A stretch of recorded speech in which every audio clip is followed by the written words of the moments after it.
মালিকি ইয়াউমিদ্দিন ইয়াউমিদ্দিন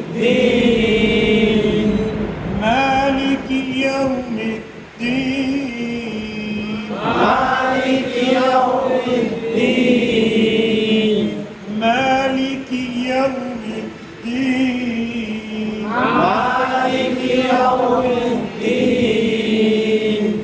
ইয়্যাকা না'বুদু ইয়্যাকা না'বুদু ইয়্যাকা না'বুদু ইয়্যাকা না'বুদু ওয়া ইয়্যাকা নাস্তাঈন ওয়া ইয়্যাকা নাস্তাঈন ইয়্যাকা না'বুদু ওয়া ইয়্যাকা নাস্তাঈন ইয়্যাকা না'বুদু ওয়া ইয়্যাকা নাস্তাঈন ইয়্যাকা না'বুদু ওয়া ইয়্যাকা নাস্তাঈন ইয়্যাকা না'বুদু ওয়া ইয়্যাকা নাস্তাঈন ইহদিনাস সিরাতাল মুস্তাকিম ইহদিনাস সিরাতাল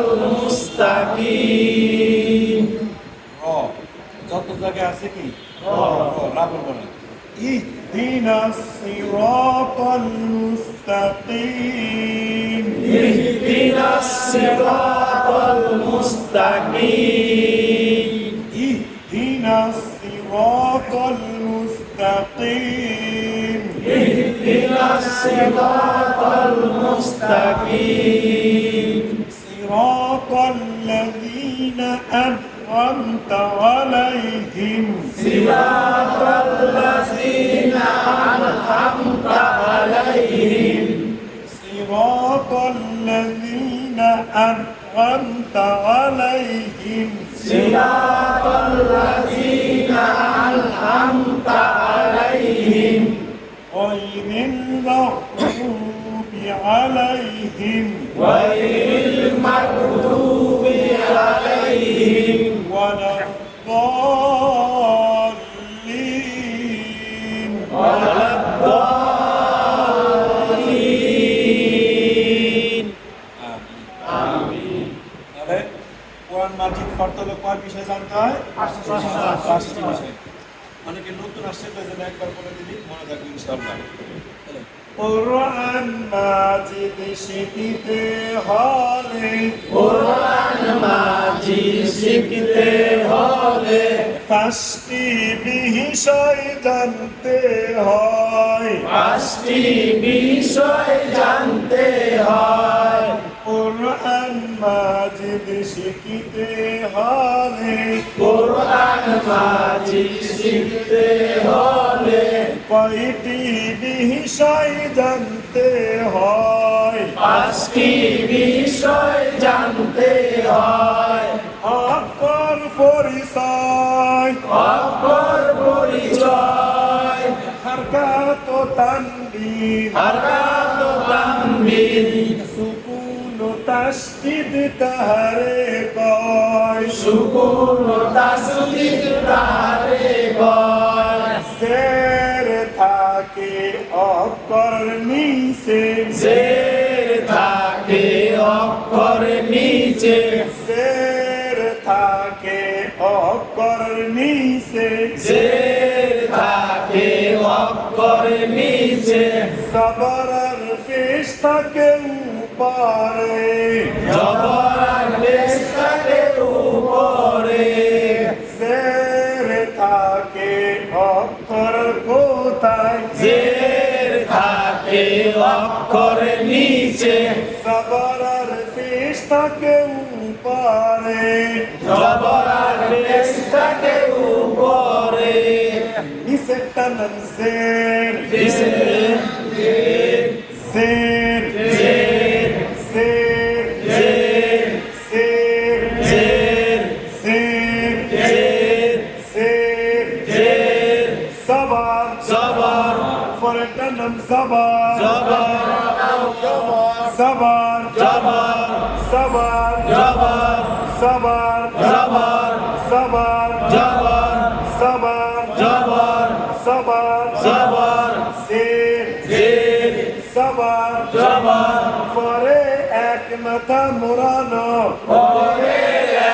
মাথা মোড়ানো, তার নাম পেশ, তার নাম পেশ, পেশ, পেশ, পেশ, পেশ, পেশ, পেশ, পেশ, পেশ, পেশ, পেশ, জের, জের, জবর, জবর, পেশ, পেশ, বলেন তো, জবর, জের, পেশ, পেশ, জের, জবর, বলেন পেশ, জবর, জের, জবর, জের, জবর, জবর, পেশ, জবর, জের, জবর, বলেন জবর, পেশ, জের। এটা কি জানো ইনশাআল্লাহ। জের জবর পেশকে হরকত বলা হয়, জের জবর পেশকে হরকত বলা হয়, জের জবর পেশকে হরকত বলা হয়, জের জবর পেশকে হরকত বলা হয়, হরকতের উচ্চারণ তাড়াতাড়ি ফরজ হয়, হরকতের উচ্চারণ তাড়াতাড়ি পড়তে হয়, জের জবর পেশকে হরকত বলা হয়, জের জবর পেশকে হরকত বলা হয়, হরকতের উচ্চারণ তাড়াতাড়ি ফরজ হয়, হরকতের উচ্চারণ তাড়াতাড়ি পড়তে হয়, জের জবর পেশকে কি নামে ডাকা হয়, জের জবর পেশকে হরকত বলা হয়, হরকতের উচ্চারণ কেমন করে ফরজ হয়, হরকতের উচ্চারণ তাড়াতাড়ি পড়তে হয়, তুই জবর তুই জের, দুই জবর দুই জের, তুই পেশকে দুই পেশকে তানবিন বলা হয়, তানবির বলা হয়, তুই জবর তুই জের, দুই জবর দুই জের, তুই পেশকে দুই পেশকে তানবিন বলা হয়, তানবির বলা হয়, আর ইলিশ মাছের পেটের খাটা মতো সুকুন বা সাকিন, হ্যাঁ বা যে যেভাবে চিনে সাকিনও বলা যায়, সুকুনও বলা যায়, আর এটা হলো তাসদিদ। তাসদিদ, তিন মাতাল এটা কি তাসদিদ, আমরা চিন রাখবো, এগুলো কাজ আছে সামনে, আমরা এগুলো পড়াইতেছি, এগুলো সামনে কি আছে, কাজ আছে। ব্যবহার হবে এগুলো। তাহলে এটা হলো সাকিন আর সুকুন বা এটা তাসদিদ। তাসদিদ, তাহলে আরবি হরফ কতটি ভাই? 29টি। 29টি অক্ষর। সর্বপ্রথম হরফের নাম কি? আলিফ, আলিফ। আলিফটা দেখতে কিরকম? লম্বা। লম্বা। আরেকটা হলো আলিফ, নিচের মাথা কোন দিকে? ডান দিকে। এটাও আলিফ। এটাও কি? আলিফ। তারপর বলবো। উপর থেকে নিচের দিকে, উপর থেকে নিচের দিকে, উপর থেকে নিচের দিকে, উপর থেকে নিচের দিকে, খাড়া টান, খাড়া টান, আলিফ তাহার নাম, আলিফ তাহার নাম, আলিফ তাহার নাম, আলিফ তাহার নাম, বলেন অথবা, অথবা খাড়া টানের নিচের দিকে, খাড়া টানের নিচের দিকে, টানে টান, ডানে টান, খাড়া টানের নিচের দিকে, খাড়া টানের নিচের দিকে, টানে টান, ডানে টান, আলিফ